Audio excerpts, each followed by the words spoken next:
Hey, what's up? It's Tommy here, and I'm a black, queer, trans, Latino man living in Florida. Hey, I know I've been a little late with these videos, but I got some juicy stuff for you. Guess what? Last Sunday was my 3-year anniversary with my partner, and I could not be any happier. I wanted to talk to you a little bit about relationships, right? Because as trans people, we don't really get a lot of good information about relationships, but I have been able to have a successful 3-year relationship with my current partner. And why do I think that this is worth me talking about? It's because it is non-drama, no craziness, just successful, right? And even if it blows up tomorrow, it wouldn't even matter. I would still be super proud of what I've been able to accomplish this go around. Now, as queer people who are raised in religious homes, we have to do a whole lot of unpacking before we really get into a point where our relationships create bonding, not trauma bonding, but actual bonding, where we learn to allow ourselves to be loved just the way we are without shame and guilt. And I feel like as a trans person, as a queer trans person, I've had to unpack so many things within myself. I've had to unpack and let go of homophobia, transphobia, sexism, misogyny, all these things to become the dude that I am today. To be able to stand 10 toes down on who I am, I'm pretty damn confident, and I can say that right now with all earnest because I've done a lot of work to get here. When I was a kid, maybe in my early 20s, I kept having crazy relationship after crazy relationship after crazy toxic. And when I look back at those times, of course they were toxic because you weren't ready for any of that. I was a hole. I was a deep hole. I had gotten out of church, right? And my church environment had this weird dichotomy of making me feel good in some senses and making me feel horrible about myself. I was good to play drums and I was good to set an example in certain things, but I was horrible because of who I loved or how I presented myself or any of that stuff. It makes you feel like you're only good for what you do and not who you are. And that, when it plays into your relationships, can just attract toxicity. Not to mention that I feel like in my mind I had some Disneyland way of thinking about relationships that were really just killing me. All right, I'm gonna tell you from my experience some things that may help you have easier relationships and avoid toxicity. 1, make sure that you fully and wholeheartedly are in love with yourself. Notice I use the word in love, right? Loving yourself, falling in love with you is nothing wrong. I am in love with myself, right? I love me, all right? I love me some Tommy. And because I love me some me, I treat myself a certain particular way. My standards were very low at a certain point in my life. They were, because I did not feel worthy enough for my own love, right? And I don't mean, I give myself bubble bath and stuff like that. No, I sincerely do love myself. I love the way I think. I love the way that I carry myself. I am proud of the man that I am today. And I had to work a lot to become that dude. And I'm not talking only about medical transition and stuff like that. I'm talking about spiritually, on an emotional level. To be able to hear the things that I hear on a daily basis when I open my social media and things of that nature about how poorly people think about people like myself. And I'm like, wow, you really feel that way about me. You don't know me at all. You don't know me at all. And that's really sad that you don't get to know me and you see me through the lens of rose colors rather than see me through the lens of light. I'm so sad for you because I'm a pretty chill person once you really get to know me, right?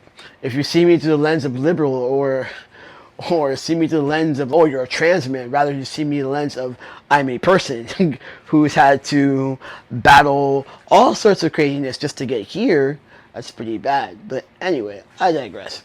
I had to raise my standard of self first, right? I was broken at one point, and I could look back and see that broken person, right? That person who was dying to feel accepted, who was dying to just feel good about himself, not to feel shame and guilt about any of the things that I had to do to become the person I am today. And because I felt that shame and guilt, I drowned myself and my sorrows in substance abuse and romantic relationships, and I saw validation through those romantic relationships. So when they weren't validating me anymore, then I would go through all hot heaven and hell just to get their validation, right? But here we go. What was happening was I was pouring into cups that weren't pouring back into me, and therefore I got empty. All right, and when you're an empty soul, you do anything dumb to bring back who you are, except who you are. Right? Not only did that happen, but that gave me a bad taste in my mouth with relationships in general. I went on this whole, because I was also advised to do this. But hey man, I'm just going to be single for a while and play the field, right? Get to see what I want.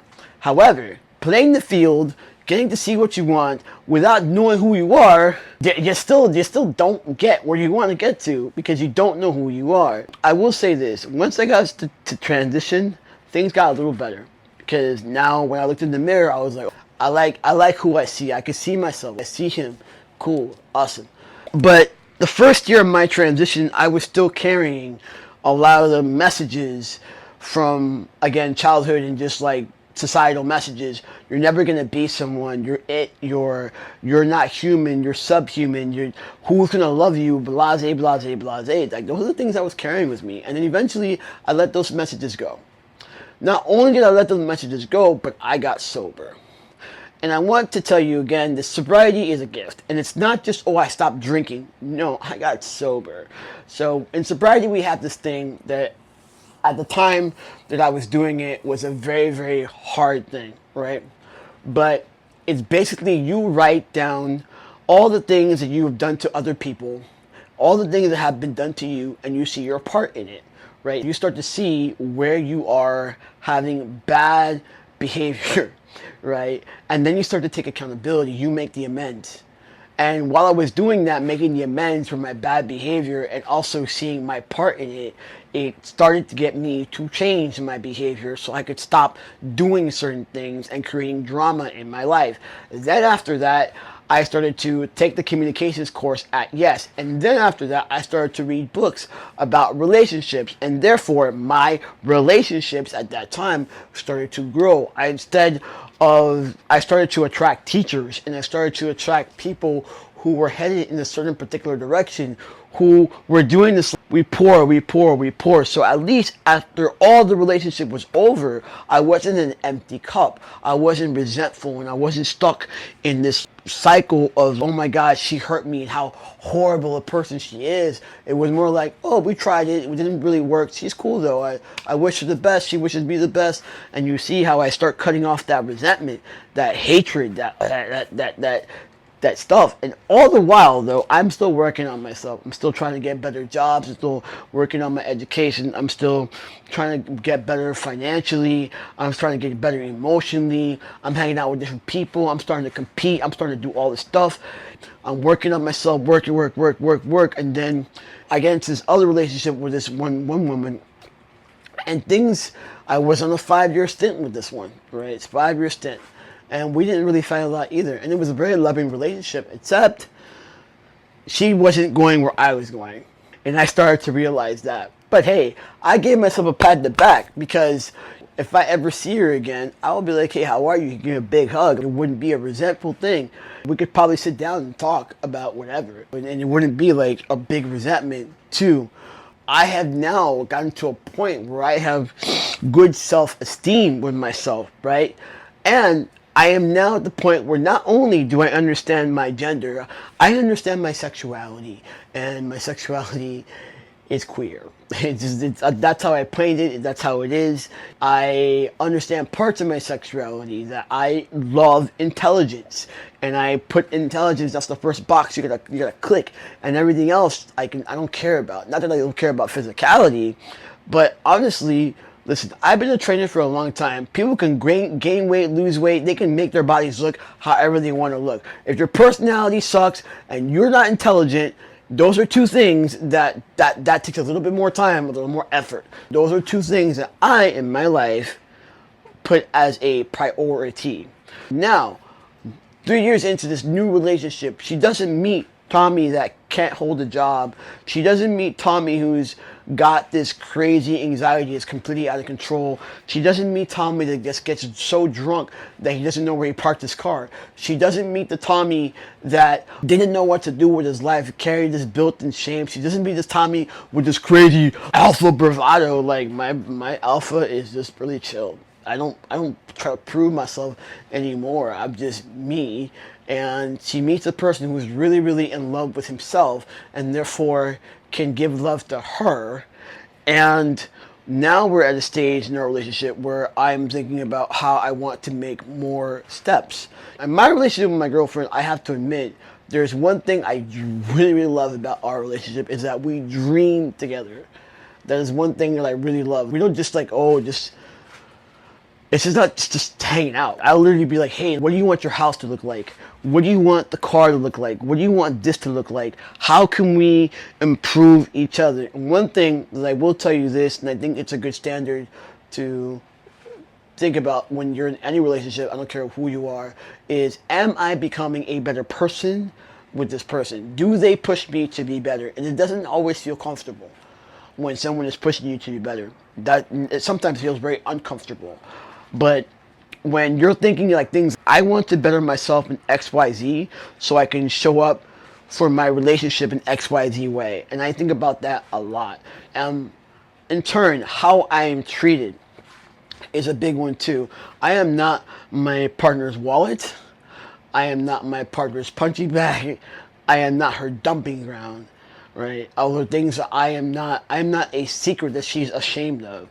Those are things that I look for. My partner is very, very proud of me and shows me off, rather than when you get into certain relationships as a trans person, you might have somebody to be like, oh, well, I don't know if I want to introduce you to this person, or you're kind of like a dirty secret sometimes, and that feels horrible.